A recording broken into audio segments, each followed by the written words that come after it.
Okay, so we're going to talk a little bit about, I'll eventually get to our project on credit reporting, but just kind of a general overview about complaints in general. We as Americans love to complain. Some of us are more sophisticated at it than others, and those the most sophisticated will go find a place where they can officially complain. One of the best sources of complaint taking in the state of Ohio is at the Attorney General's office. They have a consumer protection section, and they look into issues related to all kinds of things, including chain letters.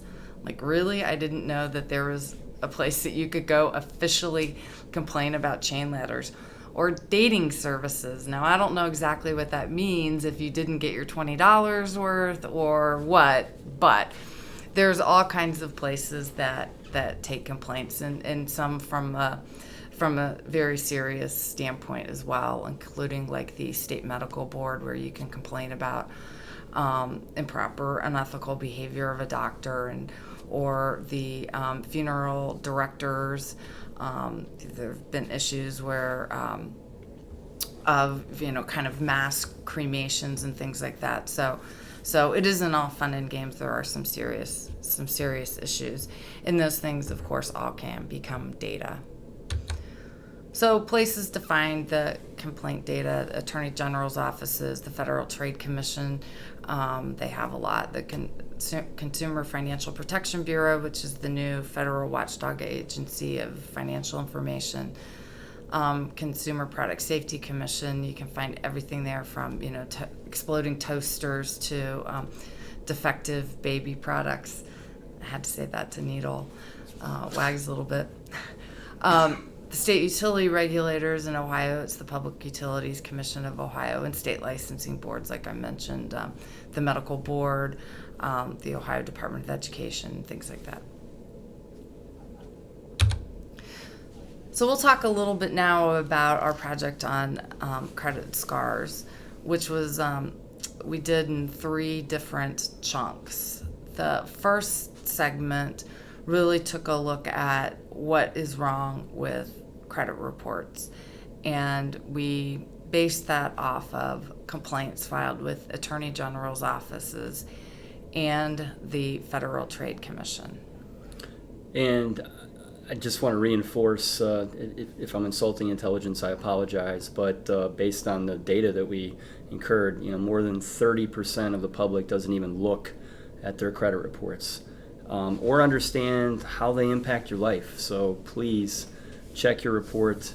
As one expert said to us, credit reports are our financial DNA. And we're all judged, in many aspects of our life by our credit histories, including for applying for jobs, which is something more and more corporations are doing. So as I mentioned, that we use 2 sets of the complaint data from the Attorney General's offices and from the Federal Trade Commission. And from that, we produced the following projects. We did the initial 4-day series on the errors in the credit reports.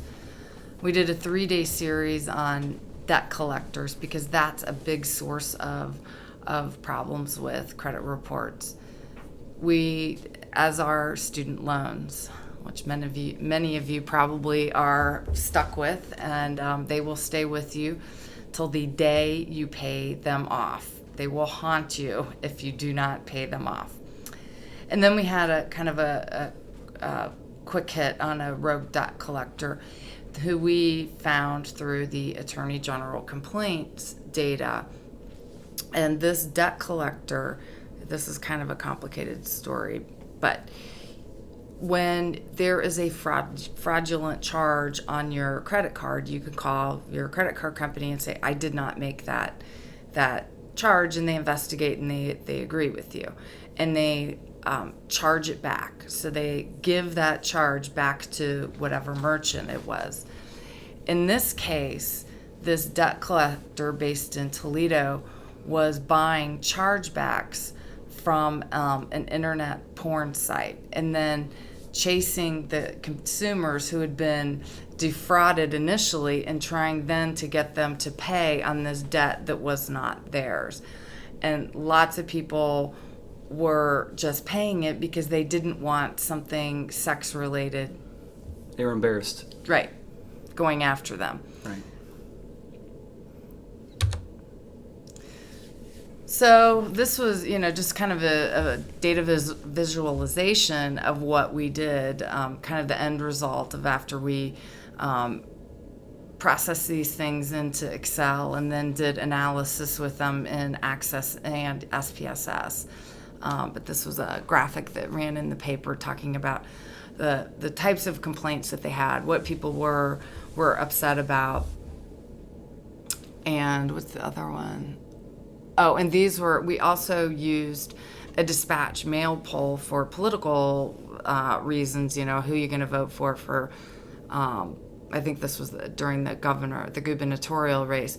But we attached 5 questions to our mail poll so we could get some information from people here in Ohio.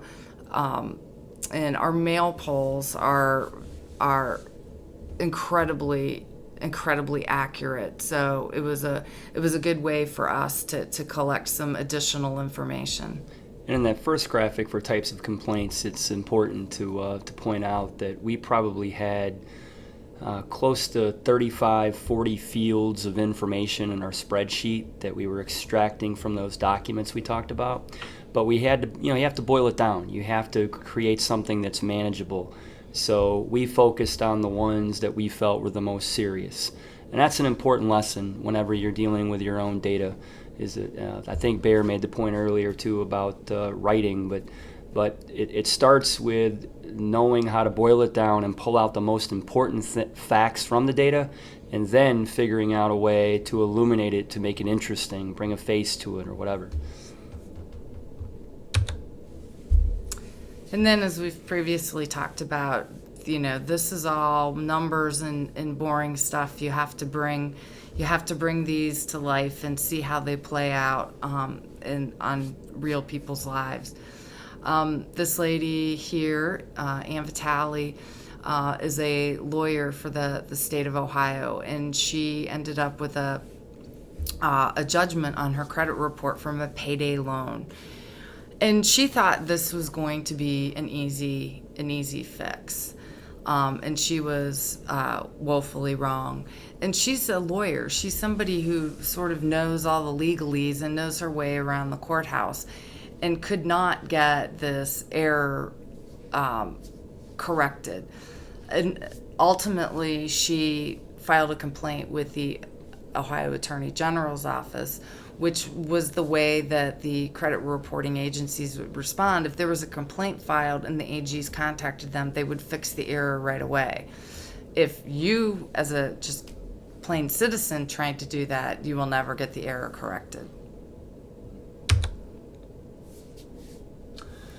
And again, back to the faces and the powerful stories. This is Kimberly Dean, who, when she was a teenager and had no idea it had happened to her, had her identity stolen. And that is a rampant problem going on, throughout the country that very few were aware of. And like many, she didn't discover it until she went to apply for her first ever credit card. And she has been through hell. She walked into, back in the 80s and 90s, no one really even knew what identity theft was. And so they didn't really know what to tell her. So Kimberly was almost like an immigrant or a foreign national who had to walk around with this letter from a judge who hand wrote out a letter saying, this really is who, Kimberly is who she says she is, and she doesn't have bad credit and blah, blah, blah.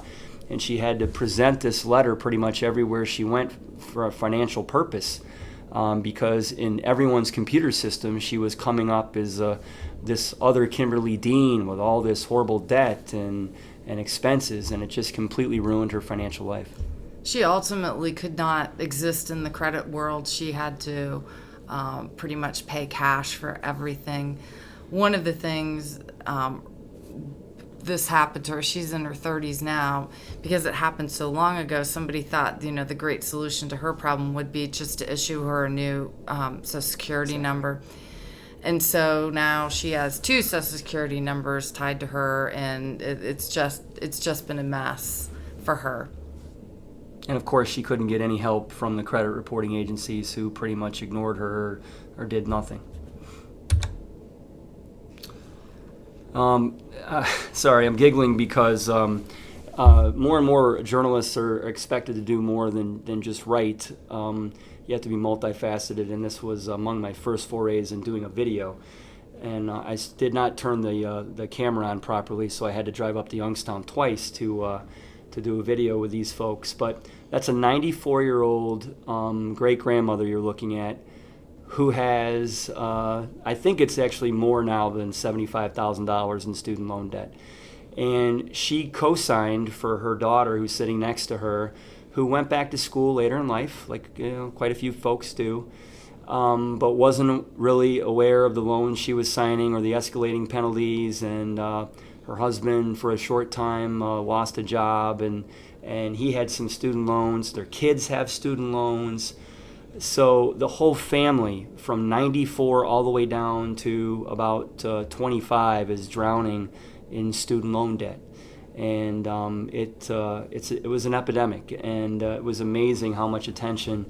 Our bosses thought we made it up when we first told them that there was an 80 or a 94-year-old woman with that much student loan debt.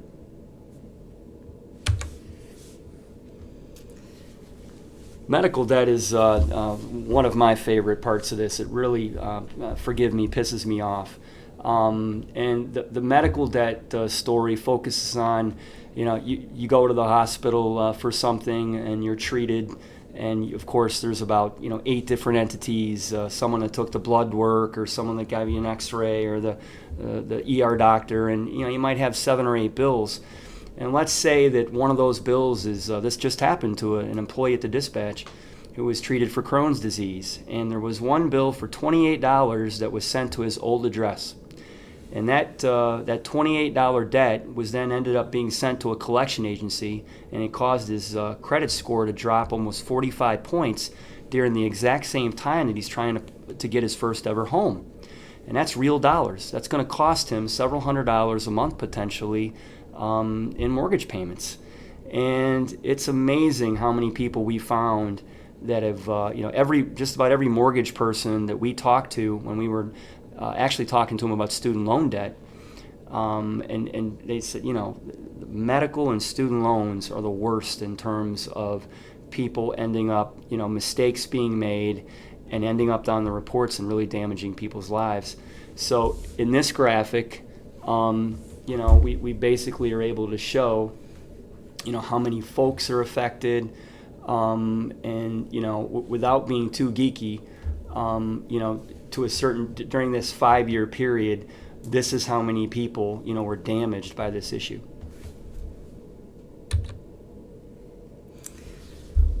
So one of the really important things, especially when you're dealing with information that is derived from the public, I mean, they obviously have an axe to grind. So when we were looking through these, we had to be very, very mindful of that. And subjectivity certainly came into play. Wags and I are looking at this saying, does this seem plausible? So right off the bat, we tossed about 25%, and we were probably over aggressively tossing things. But people would say, there's an inaccuracy on my credit report. We didn't know what that meant. We didn't know, was their name misspelled? Had they been, was there an account there that didn't belong to them? We didn't know what the problem was. So given that, we could not include it in our analysis. Things that looked, there are certainly people, like I said, that have an axe to grind, and so they'll just flood the place with paperwork, as if they just keep sending complaint after complaint after complaint, that they will get things resolved. So and they would just send the same thing over and over. So we tossed out all of those. And then, as I previously said, we tried to match our findings against other studies that had been done to see if they seemed in line or if it was an anomaly or a huge outlier or whatever.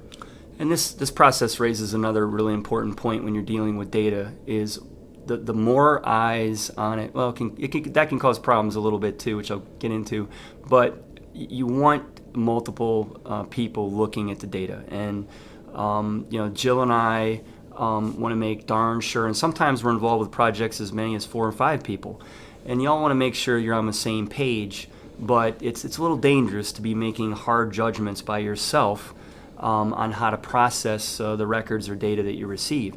And sometimes, there's going to be differences. Jill wanted to kill me sometimes when we'd be going through these fields, and I'd be like, oh, do we really have to throw that out? Because clearly this person is saying that they're having, but Jill was right, because it wasn't technically, unless you know for sure that this person is saying, yes, I had a problem with being mixed with another person's credit report, you just couldn't use it. So once we kind of took all that paper and we converted them into an Excel spreadsheet, we dumped it into Access and SPSS to look for these broad topics. Were there how many name misspellings? They're sort of basic, what they call above the trade line, and that's where you have your name, your address, your job, things like that. The credit reporting agencies totally dismiss that as it doesn't matter if there's inaccuracies there, but that's not necessarily true, because if there are, this is especially a problem with common name people, like Mike Wagner, for example. There's lots of Mike Wagners in the world. There's far fewer Jill Riepenhoffs, but it might be important to know which Mike Wagner. Are you looking at the one who lives in Powell and works at the Columbus Dispatch, or are you looking at the Mike Wagner who lives in Powell and works for Delaware City Schools? And I can attest to that, having been confused 4 times. I have had detectives show up at a newspaper I work for because there were 2 warrants out for my arrest. I was accused of insurance fraud by another Mike Wagner, and on and on. I'll spare you. So we look for demographic inaccuracies about the debts the consumers actually owed. I paid my car off, or my car payment isn't $300, it's only $200, things like that. They all affect a credit score. Obviously, the debts that consumers did not owe was a huge thing. There was lots and lots of problems with people just being able to pick up the phone and call one of the 3 credit reporting agencies and say, can you give me my credit report, or I want to talk to you about something on my credit report. And the credit reporting agencies have been hammered many, many times by the FTC for those very issues. Issues related to the error dispute process. If you do find an error on your credit report, the Federal Fair Credit Reporting Act spells out what the process is by which you file that dispute, and that dispute process oftentimes fails for consumers. And then discrepancies in the credit scores. And I should back up just kind of one step, or maybe 10 at this point, that how we decided to track what we tracked is that we got the manual on the Fair Credit Reporting Act, which is about the size of the Columbus phone book, that thick and that thin of pages, and read every word of it twice to really understand exactly what the federal law that governs credit reports is supposed to do. And we used that as the basis of our analysis. Jill took it to the beach with her in Hilton Head. And that's just my contact information that you probably, if you're interested, there it is. This was a PowerPoint that I did for Investigative Reporters and Editor Conference. And Wagner wasn't with me, so that's why his name isn't on there, but you can reach him at mwagner@dispatch.com.